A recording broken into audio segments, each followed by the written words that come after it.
Hello hello hello.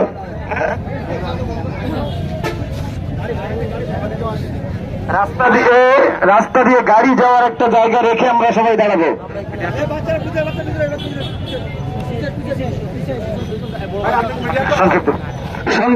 সম্মানিত উপস্থিতি, আমরা বিশ্বনবী সাল্লাল্লাহু আলাইহি সাল্লামের ভালোবাসায়, বিশ্বনবী সাল্লাল্লাহু আলাইহি সাল্লামকে কেউ যদি অপমান করে, আমাদের জীবনের শেষ রক্ত বিন্দু দিয়ে হলেও তাদের বিরুদ্ধে আমরা জিহাদ করেই যাব ইনশাআল্লাহ।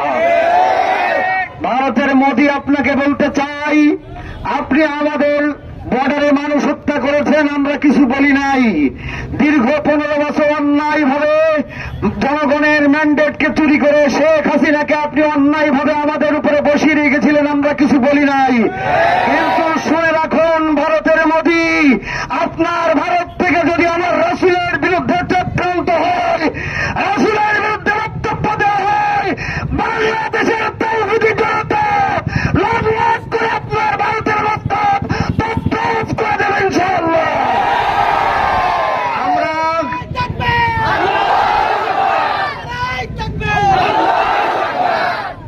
আমরা প্রয়োজনে আমরা জাতিসংঘের মানবাধিকার, ধর্ম অধিকার সংস্থায় যে মামলা করব, তৌহিদি জনতাকে সাথে করে নিয়ে আমরা লং মার্চ করব। ভারতীয় সরকার, আপনি মনে রাখবেন, আপনি ভারতে বসে আছেন, আপনার চতুর্দিকে তৌহিদি জনতা, পশ্চিম দিকে পাকিস্তান, মাঝখানে বাংলাদেশ, আর এক পাশে আফগানিস্তান। সকল মুসলমান এখন জেগে উঠেছে। আপনি দাদাগিরি করে আর টিকতে পারবেন না।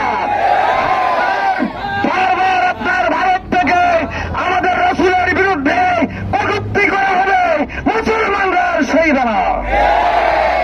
এই মুহূর্তে আপনাদের সম্মুখে সমাপনী বক্তব্য রাখছেন এই মাহফিলের, এই প্রোগ্রামের সম্মানিত সভাপতি জনাব মাওলানা মাহমুদুর নবী।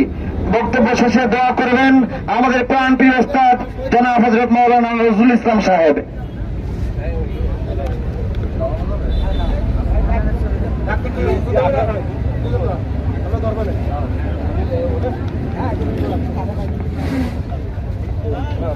আলহামদুলিল্লাহ, তাওহীদি জনতা ইমানের দাবিতে এতক্ষণ যে বিক্ষোভ প্রদর্শন করলেন, নবীর প্রেমে পাগল হয়ে আজকে যারা আপনারা এই অন্যায়ের প্রতিবাদ করলেন, এই সমস্ত মর্দে মুজাহিদ মুসলিম তাওহীদি জনতার প্রতি আমার আবারও শুভেচ্ছা।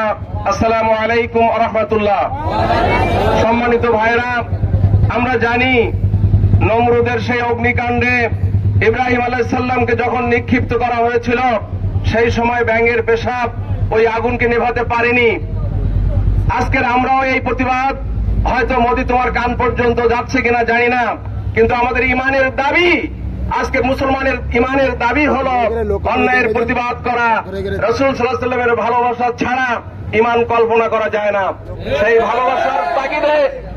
ভালোবাসার তাগিদেই আজকের মুসলমান নরনারী, আজকের আবাল বৃদ্ধ বনিতা সবাই ইমানের দাবিতে একাত্ম হয়ে আজকের তাওহীদি জনতা তোমার বিরুদ্ধে ক্ষোভ বিক্ষোভে ফুঁসে উঠেছে। তুমি আজকের মুসলমানদেরকে ছোট করতে পারো, কিন্তু আল্লাহ রাসূল সাল্লাল্লাহু আলাইহি সাল্লামকে ছোট করলেই তাওহীদি জনতা সেটা মেনে নেবে না। আজকের এই বাংলাদেশের 20 কোটি 18 কোটি মুসলমানের পক্ষ থেকে জানিয়ে দিতে চাই, এরপর থেকে যদি আজকের তুমি আমরা গাজওয়া হিন্দের অপেক্ষা করছি, সেই দিন যেদিন আল্লাহ পাকের রাসূল সাল্লাল্লাহু আলাইহি ওয়াসাল্লাম ঘোষণা দিয়েছেন গাজওয়া হিন্দ সংগঠিত হবে, তুমি আজকের 150 কোটি দেশ নিয়ে তুমি গর্ব করতে পারো, কিন্তু মুসলমানদের ঈমান কত বড় মজবুত সেটা বদরের যুদ্ধে প্রমাণ করে দেখিয়ে দিয়েছে। অস্ত্রবিহীন মুসলমান 313 জন মুজাহিদ সশস্ত্র 1000 কাফেরের বিরুদ্ধে লড়াই করে কিভাবে বিজয় ছিনিয়ে এনেছিল সেই দিন। আজও আমরা তোমাদেরকে সতর্ক করে দিতে চাই, তোমরা পারমাণবিক অস্ত্রের অধিকারী হতে পারো, কিন্তু তোমরা ইমানের অধিকারী হতে পারো নাই। এই ইমানের বলে ইনশাআল্লাহ আমরা তোমাদেরকে নৈতিকভাবে তোমাদের ইমানের বলে পরাজিত করব। সম্মানিত তাওহীদি জনতা, আপনাদের সবাইকে আজকের আবারও এই সুন্দর প্রোগ্রামে ইমানের দাবিতে যে বিক্ষোভ প্রদর্শন করলেন, আল্লাহ সুবহানাহু ওয়া তাআলা যেন রোজে মাহশরে, সেদিন একজন সাহাবী বলেছিল যে আইয়ে সাআত মুরসাহা ইয়া রাসূলুল্লাহ কিয়ামত কখন সংঘটিত হবে? এভাবে 3 বার প্রশ্ন করেছিলেন। আল্লাহ রাসূল সাল্লাল্লাহু আলাইহি ওয়াসাল্লাম কোনো উত্তর দেননি। সর্বশেষ তিনি জানতে চাইলেন প্রশ্নকারী ব্যক্তিটি কই। তখন ওই লোকটির সামনে দাঁড়ালে তিনি বলেছিলেন, তুমি কিয়ামতের জন্য কি পুঁজি সংগ্রহ করেছো? তিনি সাবলীল ভাবে বলেছিলেন, ইয়া রাসূলুল্লাহ, আমি তো অত কিছু জানি না, তবে আমি আমার জীবনের চেয়ে আল্লাহ এবং তার রাসূলকে ভালোবাসি। আল্লাহ রাসূল সাল্লাল্লাহু আলাইহি ওয়াসাল্লাম সেই দিন বলেছিলেন, তুমি যার সাথে ভালোবাসা স্থাপন করো তার সাথেই হবে তোমার হাসর জান্নাত। সুবহানাল্লাহ। আমরা সেই রাসূল সাল্লাল্লাহু আলাইহি ওয়াসাল্লামের প্রেমিক, তার সাথেই আমাদের ইনশাআল্লাহ সাক্ষাৎ হবে জান্নাতে। আমরা একসাথে যেতে চাই। আমাদের রাসূল সাল্লাল্লাহু আলাইহি ওয়াসাল্লামের সেই সম্মান আমরা দুনিয়ার বুকে ভুলুণ্ঠিত হতে দেব না। এই প্রত্যাশা কামনায় সবাইকে আবার একবার মোবারকবাদ জানিয়ে আমার সংক্ষিপ্ত কথা এখানেই শেষ করছি। আখিরি দাওয়ানা আলহামদুলিল্লাহ। আসসালামু আলাইকুম ওয়া রাহমাতুল্লাহ।